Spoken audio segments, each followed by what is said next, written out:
those mistakes I made then, trust me, I'm living with them now. Don't buy anything between offer acceptance and closing.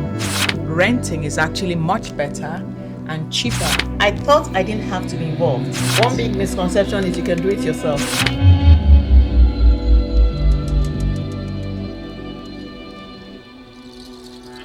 Hello everybody, welcome to another beautiful episode. My name is Neka and I am Nene. and you're in good company with the E-Team. So today we're going to look at the step-by-step journey as a first-time home buyer and how we take you or how you go from your contract to actually getting your first keys. So I want to first of all, I think we're going to be talking about the misconceptions people really have when they're purchasing their first homes.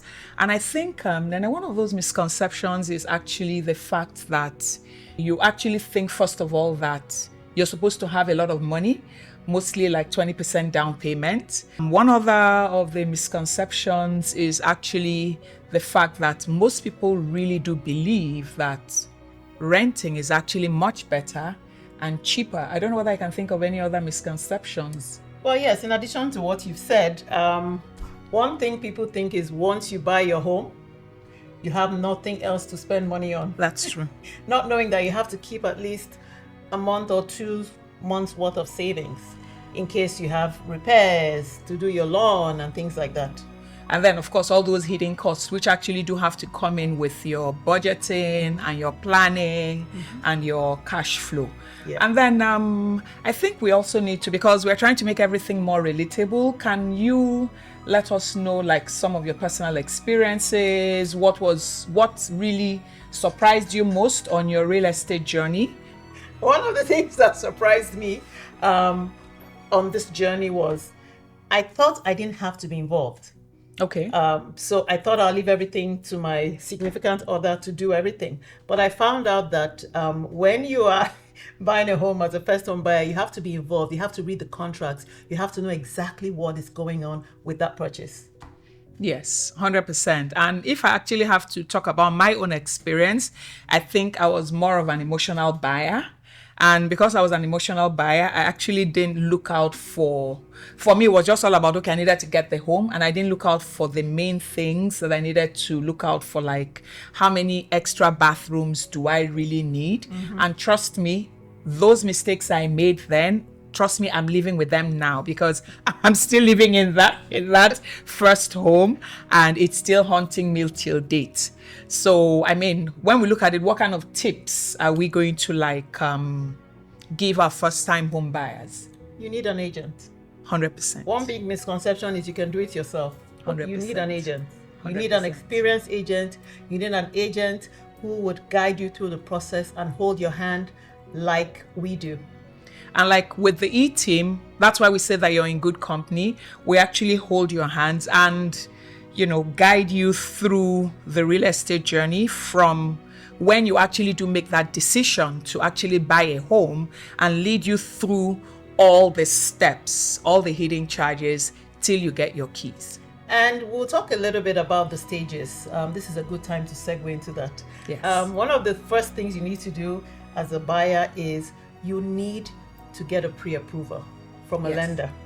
Very important. There's no need going to look at a home that is $1 million when what you can afford is 1.5 million. Trust me. Any other stages you want to share?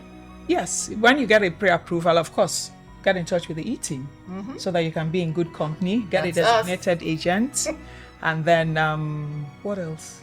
After that, once you get in touch with us as agents, we now set you up based on what you qualify for and your criteria. Like Neka had said earlier, there are certain things you need to think about. What's the size of my family?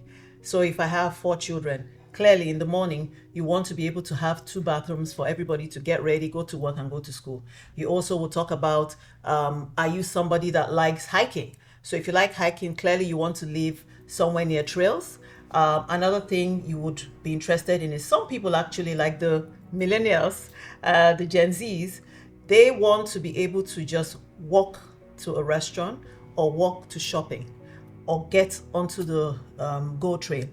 So those things come into play. So we set you up based on your criteria to receive listings that you like. And then you pick the ones you want to see, and then we take them on showings. What else?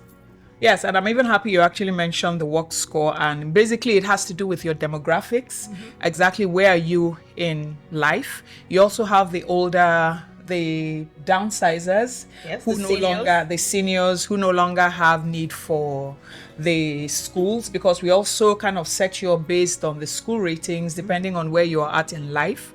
So all that comes into play, but most importantly is that we actually do hold your hand and we give you like a guide to lead you and to guide you through your home buying journey. And then one thing we actually talk about is the fact that we actually thrive in making it seamless, so that, because most times you actually think it's really that, people get intimidated with the thought of buying a home. But when you connect with us, we actually do try to make it seamless so that the process is easy and you're comfortable. And it's also very relatable, because we can also throw our experiences, all our mistakes and all the things that we've done wrong and how we've gotten from where we were to where we're at today. And you're in good company with the E-team, like we say.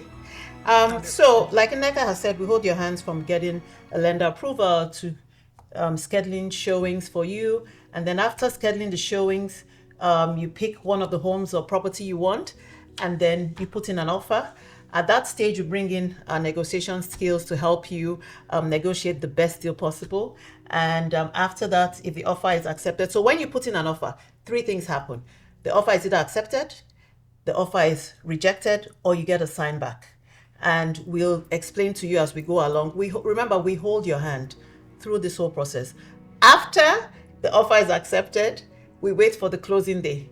But please, do not go and make a big purchase after you've put in an offer on a property, because trust me, it's going to show up on your credit when the lender pulls your credit just before closing, and that could throw the whole process off.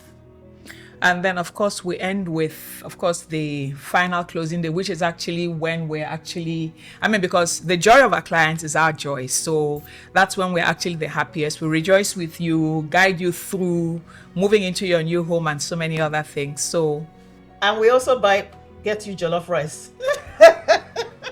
That's all part of being in good company with the E-team. So, are you looking to buy your first home? Here are just a couple of steps that you need to take. First of all, make the decision to actually buy your home. Second, get a pre-approval. And thirdly, get in touch with the E-team, who will guide you through your real estate journey. And then once you get in touch with the E-team, next thing is we set you up for listings based on your criteria. You pick a house after showings, you put in an offer is accepted, and then you wait for closing. But remember, don't buy anything between offer acceptance and closing. And as always, you're always in good company with the E-team.